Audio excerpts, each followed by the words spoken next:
स्वागत है आप सभी का एक बार फिर मेरे YouTube चैनल पे। और आज आप लोगों में से काफ़ी लोगों के जो है इचिंग से रिलेटेड क्वेश्चन आ रहे थे, तो आज मैं आपको बताऊंगी कि मेरी प्रेगनेंसी में जो इचिंग की जर्नी थी वो कब तक थी और मुझे कब पता चला और मैंने उसके लिए क्या किया। तो वीडियो को पूरा देखिएगा। आई होप कि आप लोगों की हेल्प हो पाए। मैं कोशिश करूंगी कि कुछ टिप्स आप लोगों को दे सकूं जो कि आपकी इचिंग को काफ़ी हद तक कंट्रोल में रख सकता है। तो वीडियो पसंद आएगी तो वीडियो को प्लीज़ लाइक कर दीजिएगा, शेयर कर दीजिएगा उनके साथ जिनको जो इस तरह की प्रॉब्लम फेस कर रहे हैं, ताकि उनको भी थोड़ी होप मिले और क्या प्रिकॉशन वो ले सकते हैं ये उन्हें जानने को मिल सके।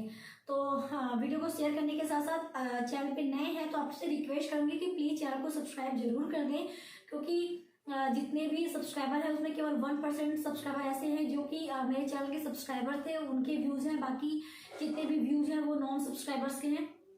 तो प्लीज़ चैनल को सब्सक्राइब जरूर करके फिर वीडियो को पूरा देखें। तो स्टार्ट करते हैं अपनी ये वीडियो।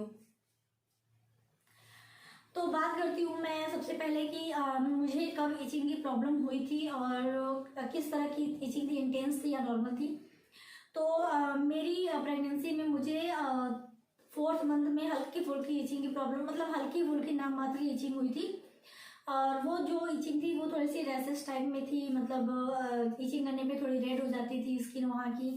तो ये ज़्यादा नहीं था और उस टाइम क्योंकि गर्मी का सीजन था तो धूप में ज़्यादा देर रहने के साथ ये जो प्रॉब्लम थी ये हो गई थी। तो मैं ये नहीं कहूँगी कि बहुत ज़्यादा थी, लेकिन हाँ थोड़ी बहुत प्रॉब्लम मुझे इचिंग की हुई थी 4th मंथ में मेरी प्रेगनेंसी के। तो तब मुझे मेरा अल्ट्रासाउंड हुआ था उस टाइम, और उस अल्ट्रासाउंड में जो है मुझे लीवर में कुछ प्रॉब्लम हुई थी। मेरी एक प्रीवियस वीडियो है जिसमें मैंने बताया है कि मुझे जो है ब्लीडिंग की प्रॉब्लम थी, इंटरनल ब्लीडिंग की मेरी प्रेगनेंसी में। और आई थिंक जहाँ तक मुझे याद है मेरा 13th वीक पे अल्ट्रासाउंड हुआ था, और उस अल्ट्रासाउंड में उस दिन मुझे लास्ट वॉमिटिंग हुई थी, क्योंकि मुझे मेरी प्रेगनेंसी में बहुत ज़्यादा वॉमिटिंग हुई थी स्टार्टिंग के 3 मंथ। और वो वॉमिटिंग जो हुई थी वो मैं अल्ट्रासाउंड ही कराने गई थी, तभी मुझे वॉमिटिंग जो हुई थी उस वॉमिटिंग में जो है ब्लडी वॉमिट हुआ था। यानी जो पानी क्योंकि मैंने पिया था अल्ट्रासाउंड के टाइम, तो वो पानी जो था वो बिल्कुल हल्का रेड कलर का पूरा बाहर निकला था। तो मुझे थोड़ा सा प्रॉब्लम लगा, तो मैंने अपने जो अल्ट्रासाउंड वाले डॉक्टर थे मैंने उनसे ये चीज़ शेयर की थी। तो उन्होंने मेरा जो है लीवर बोला कि एक बार वो चेक कर लेते हैं, और लीवर में आई थिंक कुछ प्रॉब्लम हो गई थी और मेरी अल्ट्रासाउंड रिपोर्ट में वो चीज़ देखने को मिली थी। तो उन्होंने ये कहा था कि आप LFT भी करा के देख लीजिए, क्योंकि मुझे हल्की फुल्की इचिंग भी हुई थी। तो मुझे लगा ठीक है, वोमिट में हल्का ब्लड सा, मतलब कलर जो है हल्का रेड कलर का आया था, तो मुझे लगा कि एक बार हर्ज क्या है कराने में। तो फिर मैंने LFT कराया था। मैं आपको जो है मेरी अल्ट्रासाउंड में जितने भी LFT हुए हैं इचिंग की जर्नी में बता रही हूँ, तो LFT की रिपोर्ट में आपको स्क्रीन पे शेयर करती रहूँगी, आप देख लीजिएगा। तो यहाँ पे जो मेरी पहली LFT हुई थी वो 15/4 को हुई थी, यानी 15 अप्रैल को हुई थी मेरी जो पहली LFT रिपोर्ट हुई थी। और इसमें मेरा LFT रिपोर्ट जो आया था वो बिल्कुल मतलब बहुत ज़्यादा अप डाउन था, जिसमें मेरा बिलीरुबिन बढ़ा हुआ था। मेरा बिलीरुबिन माइनर बढ़ा हुआ था, मतलब माइनर क्या 0.2 होना चाहिए, मेरा 0.4 था। बिलीरुबिन डायरेक्ट जो है वो बढ़ा था, टोटल सही था। यानी आपको पता होगा बिलीरुबिन में 2 फॉर्म होते हैं, एक बिलीरुबिन डायरेक्ट और एक बिलीरुबिन इनडायरेक्ट। तो आपका जो डायरेक्ट वाला था वो मेरा थोड़ा बढ़ा हुआ था, 0.4 हो गया था, होना चाहिए 0.2। इसके साथ साथ SGOT और SGPT की वैल्यू मेरी बहुत ज़्यादा बढ़ गई थी, और SGOT जो है वो मेरा 91 हो गया था और 91.7, और SGPT आपका 129.1। तो ये दोनों जो है वो काफ़ी इंक्रीज हो गए थे। इसके साथ साथ मेरा प्रोटीन जो है उसकी वैल्यू कम हो गई थी, 6.4 आई थी, और मेरा ग्लोबुलिन जो था वो भी जो है कम हो गया था, 2.3 आया था। तो बहुत ज़्यादा ही अप डाउन आया था ये LFT रिपोर्ट। तो मैंने क्या किया था पहले मैं ये बता देती हूँ, क्या उससे मुझे इम्प्रूवमेंट हुई मैं ये भी बता देती हूँ। तो 15/4 को मैंने ये LFT कराया था। तो पहले तो मेरी डॉक्टर ने कुछ लीवर की मेडिसिन प्रोवाइड की थी मुझे, तो वो मेडिसिन तो मैं कंटिन्यू खा रही थी, डेली के 2 टाइम खाना था मुझे। तो वो दवा के साथ साथ मैंने क्या क्या जो है कंट्रोल किया था। मैंने पूरे 1 महीने तक मैंने जो है ऑयल की मात्रा मात्रा बहुत कम कर दी थी, मैंने सॉल्ट की मात्रा बहुत कम कर दी थी, और इसके अलावा मैंने शुगर भी कम कर दिया था, और मसाले जो हैं वो भी मैंने काफ़ी हद तक कम कर दिए थे। ये नहीं कहूँगी कि छोड़ दिया था, लेकिन काफ़ी हद तक मैंने कम कर दिया था। मैं ज़्यादातर कोशिश करती थी कि जो फ्रूट्स हैं वो खाऊं, या फिर ऐसे वेजिटेबल खाऊं जिसे धुल के खा सकते हैं, जैसे खीरा हो गया, ये सारी चीज़ें आप खा सकते हैं। तो ये सारी चीज़ें मैं खाती थी। हाँ, मैं नारियल पानी डेली लेती थी, तो आप नारियल पानी भी ले सकते हैं। डेली आप नारियल पानी लीजिए प्रेगनेंसी में, वो आपके लिए भी अच्छा है और आपके लीवर के लिए भी अच्छा है, आपके बेबी के लिए भी अच्छा है, तो वो आप ले सकते हैं। तो इससे क्या मुझे फ़र्क आया था, तो हाँ बिल्कुल मुझे फ़र्क आया था। उस 1 महीने के बाद मेरा जो सेकेंड LFT रिपोर्ट हुआ था वो आपका 14/5 को यानी 14 मई को हुआ था, और 14 मई के रिपोर्ट में मेरा काफ़ी हद तक, यानी जहाँ पर मेरा SGOT आपका 91.7 था और SGPT 129.1 था, वहाँ पे ये घट के मेरा SGOT जो है वो कंट्रोल में आ गया, मतलब लिमिट के अपने अंदर आ गया। 37 या उससे कम होना चाहिए, तो मेरा 32 आ गया था, 32.1 स्क्रीन पे आप देख सकते हैं। तो जो मेरा नॉर्मल रेंज में आ गया था। SGPT मेरा 46.2 आ गया था, 40 होना चाहिए, लेकिन कहीं कहीं पर ये वैल्यू जो है वो थोड़ी अप डाउन भी होती है। कहीं पर आप देखेंगे तो 56 तक भी इसकी अप टू 56 भी दिखाता है। तो ये लिमिट के हिसाब से है, तो बहुत ज़्यादा नहीं था, क्योंकि मेरे डॉक्टर ने कहा था ये बहुत ज़्यादा बहुत जल्दी कंट्रोल में आ गया। तो आप लोगों में से काफ़ी ज़्यादा लोग मुझे अपनी LFT रिपोर्ट शेयर करते हैं, तो मैं उनसे बता दूं कि अगर आपकी वैल्यू इतनी है तो आप घबराइए मत। इतना जो है प्रेगनेंसी में वैसे भी लीवर के एंजाइम जो है वो थोड़े इंक्रीज होते ही होते हैं, मतलब ऐसा नहीं कि सबके केस में होता है, लेकिन काफ़ी लोगों के केस में ऐसा होता है अगर आप चेक कराएंगे तो मेरा जो है SGOT और SGPT काफ़ी हद तक सही हो गया था। SGOT बिल्कुल कंट्रोल में था, SGPT मेरा 46 हो गया था, क्योंकि ये था 129। तो मैंने 15/4 को कराया था, और 14/5 में यानी 1 महीने में मेरा काफ़ी ज़्यादा, मतलब कहो तो पूरी तरह से कंट्रोल में आ गया था LFT रिपोर्ट। बिलीरुबिन डायरेक्ट जो था वो 0.4 से 0.3 हो गया था, तो उसमें भी ज़्यादा घबराने वाली जरूरत नहीं है। अब तो 0.2 मेरे अल्ट्रासाउंड मतलब सॉरी मेरे इस LFT रिपोर्ट के अकॉर्डिंग होना चाहिए।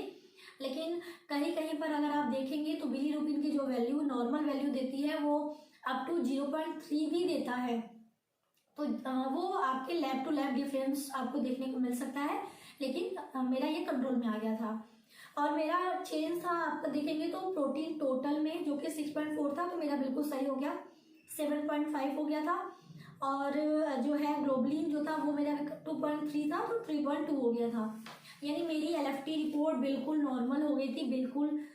एक SGPT थोड़ी सी ज़्यादा थी, लेकिन जैसा मैंने कहा कि वो लैब का डिफरेंस भी हो सकता है, तो डॉक्टर ने कहा था ये लैब टू लैब अलग अलग हो सकते हैं वैल्यू नॉर्मल के, लेकिन ये नॉर्मल ही है, आप बिल्कुल परेशान मत होइए। तो मैंने आपको बताया कि आप क्या, अगर आपकी LFT रिपोर्ट, अगर आपने अर्ली प्रेगनेंसी में अगर आपको इचिंग की प्रॉब्लम है, LFT रिपोर्ट की एंजाइम जो है बहुत ज़्यादा अप डाउन है, तो आप क्या कंट्रोल कर सकते हैं। देखिए मेडिसिन तो अपने हिसाब से चलती रहती है, डॉक्टर प्रिस्क्राइब करते हैं, बट जो चीज़ें हम अपनी तरफ से कर सकते हैं वो आप जरूर करें। पानी की क्वांटिटी बढ़ाएं, नारियल पानी ले सकते हैं। अगर आप इस ऐसे सीजन में जहाँ पे आपको ऑरेंज वगैरह मिल सकते हैं तो आप उसका जूस भी पी सकते हैं, बहुत ज़्यादा हेल्प करता है। और फ्रूट्स आप खा सकते हैं, और इसके अलावा जो है थोड़ा बहुत आप चाहें तो योगा कर सकते हैं। तो मतलब कुछ ऐसी चीज़ें हैं, बेसिक चीज़ें, जो चीज़ें परहेज करने वाली हैं उसको आप परहेज करके देखिए, बहुत मदद मिलती है, मुझे मिली थी। तो मैं अपने ऐसा नहीं कि मैं डॉक्टर हूँ इसलिए मैं बता रही हूँ, मैं अपने एक्सपीरियंस से आपको बता रही हूँ कि आप इस तरह से कर सकते हैं, क्योंकि मैंने देखा है कि 1 महीने में मेरा बिल्कुल नॉर्मल हो गया, जबकि मेरी वैल्यू काफ़ी ज़्यादा बढ़ गई थी। हो सकता है किसी किसी का कंट्रोल में आने में थोड़ा टाइम ले, लेकिन आप जो चीज़ें कर सकते हैं वो जरूर करिएगा। तो मेरी इचिंग की बात हुई थी, तो मेरी इचिंग जैसे मैंने कहा कि अप्रैल में हुई थी हल्की फुल्की। उसके बाद मेरी लीवर की मेडिसिन चलती रही थी, मुझे फिर बीच में जैसे कंट्रोल हो गया तो मेरी लीवर की जो मेडिसिन थी वो बंद हो गई। उसके बाद मेरी इचिंग वापस लौटी मेरे 8th मंथ में। 8th मंथ में मुझे इचिंग स्टार्ट कैसे हुई, मुझे जो है रक्षाबंधन का दिन था जहाँ तक याद है मुझे, उस दिन मुझे अचानक ना बहुत ज़्यादा फीवर, मतलब पहले तो बहुत ठंडा लगने लगा, उसके बाद मुझे फीवर चढ़ गया, पूरी रात मैं बिल्कुल बुखार में तपती रही, मुझे समझ में नहीं आ रहा था कि क्या करना है। और अगली सुबह क्या हुआ कि मुझे इचिंग, मतलब पूरी बॉडी में मुझे इचिंग होने लगी। तो मुझे लगा कि शायद मेडिसिन, क्योंकि बुखार में मेडिसिन ले रही थी मैं, तो उसकी वजह से शायद स्टार्ट हो गया हो। तो फिर मैं डॉक्टर के पास अपनी गई थी, क्योंकि मैंने पूरी प्रेगनेंसी एक ही डॉक्टर से कंसल्ट किया है।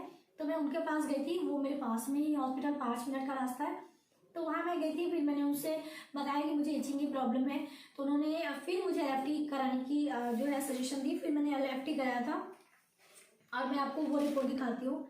मेरी LFT में इस बार भी जो है वैल्यू थोड़ी बढ़ गई थी, और वैल्यू में अब मेरा जो है SGOT SGPT जो है वो थोड़ा सा इंक्रीज हुआ था। लेकिन फिर मेरी मेडिसिन चली थी, और ये आपका जो है अगस्त की बात है, रक्षाबंधन आपका अगस्त में था। तो 23 अगस्त को मेरी इचिंग की प्रॉब्लम थी। तो उन्होंने कुछ दिन बाद मुझे LFT कराने की सजेशन थी, जिसमें कि मेरा लीवर एंजाइम थोड़ा अप डाउन था। और उसके बाद फिर उन्होंने मेडिसिन प्रोवाइड की थी। ये जो इस बार की इचिंग थी वो बहुत ज़्यादा इंटेंस इचिंग थी। इवन इतना इचिंग था, इसको एक नाम दिया जाता है प्रेगनेंसी में होने वाली इस इचिंग को, ICP की प्रॉब्लम बोली जाती है। तो ये जो इचिंग होती है ये काफ़ी हार्मफुल होती है, ये आपके बेबी के लिए हार्मफुल होती है। तो इस इचिंग के बारे में मैं एक अलग वीडियो बनाऊंगी, क्योंकि मुझे पता है कि आप लोगों में से बहुत लोग ऐसे हैं जो ICP की प्रॉब्लम से जूझते हैं, लेकिन उन्हें पता ही नहीं होता कि क्या करना है क्या नहीं करना है। तो मुझे ICP की प्रॉब्लम थी इस प्रेगनेंसी में। तो वो इचिंग जो थी उसके लिए मुझे डॉक्टर ने मेडिसिन प्रोवाइड की। लीवर की मेरी मेडिसिन फिर से स्टार्ट हुई थी, और साथ ही एक कोई अर्सोडॉक्सी एसिड कुछ ऐसे करके नाम है, एग्जैक्ट नाम मुझे याद नहीं आ रहा, मैं आपको बता दूंगी बाद में। वो मेडिसिन मुझे चली थी। तो फिर उसके बाद फिर मैंने कुछ दिन बाद मैंने फिर से LFT कराया था, 8/9 को फिर मैंने LFT कराया था। वो रिपोर्ट मैं आपको यहाँ पे लगा दूंगी।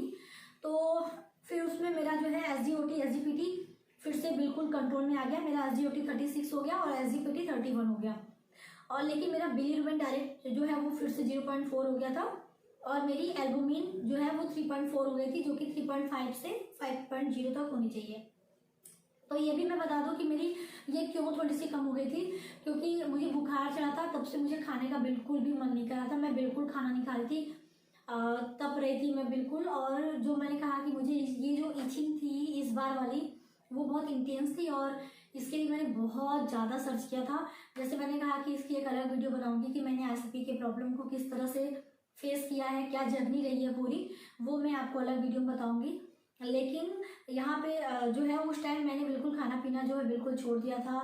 बिल्कुल ऑयल मसाला, मतलब एक बूंद भी मैं नहीं खाती थी, एक बूंद भी ऑयल में नहीं लेती थी।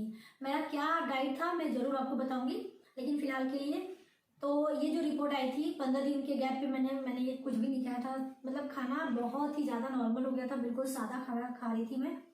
तो इस वजह से जो है वो एल्बुमिन जो है वो, क्योंकि ये प्रोटीन ही है तो प्रोटीन की वैल्यू थोड़ी सी कम हो गई थी, 3.4 हो गई थी एल्बुमिन की, जो कि 3.5 और 5.0 के बीच में होनी चाहिए। लेकिन बहुत ज़्यादा फर्क नहीं था, मुझे पता था ये अपने आप सही हो जाएगी। तो ये लास्ट थी मेरी LFT। जब ये कंट्रोल में आ गई उसके बाद फिर मेरी दवा जो है वो कंटिन्यू चल रही थी। हाँ, मेरा डाइट बहुत ज़्यादा कंट्रोल में हो गया था। मैंने तेल छोड़ दिया, मसाला छोड़ दिया, मैं घी नहीं लेती थी बिल्कुल भी, मतलब फैट ऑयल कुछ भी नहीं लेती थी, और मसालेदार भी नहीं लेती थी। सॉल्ट बहुत कम कर दिया था, शुगर बिल्कुल छोड़ दिया था। शुगर में कभी कभार मतलब छोड़ दिया था, कभी कभार थोड़ा बहुत लेती थी तो लेती थी, अदरवाइज ना के बराबर ही लेती थी मैं। तो काफ़ी सब कुछ कंट्रोल में आ गया था इतना कुछ करने के बाद। और फाइनली ये लास्ट था, इसके बाद मेरा सब कुछ सही था, और लास्ट में मेरी डिलीवरी हो गई थी। C सेक्शन के थ्रू हुई थी, क्योंकि ICP की प्रॉब्लम थी तो उसकी जर्नी अलग है, वो आपको बताऊंगी मैं। तो ये था मेरा पूरी प्रेगनेंसी में कि मुझे इचिंग की प्रॉब्लम किस मंथ से शुरू हुई है। मुझे 4th मंथ यानी प्रेगनेंसी के 4th मंथ में ही शुरू हुई थी, और फिर ये वापस लौटी थी मेरी 8th मंथ में। तो 2 बार रही मेरी पूरी प्रेगनेंसी में इचिंग, और लास्ट वाली जो 8th मंथ में थी वो बहुत ज़्यादा इंटेंस थी, उसका एक अलग नाम ही है। तो ये था पूरा जर्नी। आप लोग भी अपनी रिपोर्ट के अकॉर्डिंग समझ सकते हैं किस तरह की है। मैं कोशिश करती हूँ कि आप लोगों में से काफ़ी लोगों का जो है रिप्लाई भी दे पाऊँ, और मैं देती भी हूँ। अगर किसी का जो है रिप्लाई नहीं दे पाया तो उसके लिए सॉरी, मैं कोशिश फिर भी करती हूँ कि सबके दे पाऊँ। तो ये था आज का मेरा कंप्लीट वीडियो। आई होप कि आपको वीडियो पसंद आई हो। वीडियो पसंद आई तो वीडियो को प्लीज़ लाइक शेयर और चैनल को सब्सक्राइब कर दें। और आई होप कि आपकी प्रेगनेंसी बहुत अच्छे से स्मूथ जाए और आप और आपका बेबी बिल्कुल हेल्दी रहें। तो अभी के लिए थैंक यू। मिलते हैं